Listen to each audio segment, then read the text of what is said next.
సుమన్ టీవీలో మీ personal and business promotions కోసం కింది నెంబర్కి కాంటాక్ట్ చేయండి. కర్నూలు జిల్లా ఎస్పీ గారి ఆదేశాల మేరకు ఆదోన్ రూరల్ సిఐ నిరంజన్ రెడ్డి గారికి మరియు ఎస్ఐ శ్రీనివాస గారికి రాబడిన సమాచారం మేరకు సంతకొల్లూరు చెక్ పోస్ట్ లో 4 ద్విచక్ర వాహనాల్లో కర్ణాటక నుంచి మద్యం తరలిస్తున్నారనే సమాచారం వచ్చింది. ఆ సమాచారం మేరకు వీరు చెక్ చేస్తుండగా 4 వ్యక్తులు 4 టూ వీలర్స్ లో కర్ణాటక నుంచి వస్తున్నారు.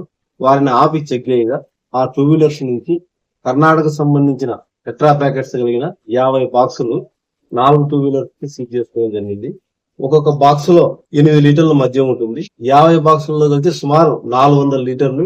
దాని విలువ కర్ణాటక షాపులలో సుమారు 2 లక్షల రూపాయలు ఉంటుంది. అదే మన ఆవులోని తదితర ప్రాంతాల్లో అయితే 4 లక్షల రూపాయల వరకు వాళ్ళు అమ్ముతారు. ఆ నలుగురు వ్యక్తులను త్వరగా విచారించడం జరిగింది. వాళ్ళు విచారిస్తే మనకు కర్ణాటక చెప్పిన కొంతమంది వ్యక్తుల పేర్లు దాని మీద కూడా మేము దర్యాప్తు కొనసాగిస్తున్నాం. ఆ 4 వ్యక్తులు ఎవరనగా ఈడిగైంది, బోయే వినోద్, బోయే నీలకంఠ, బండారి చిన్న.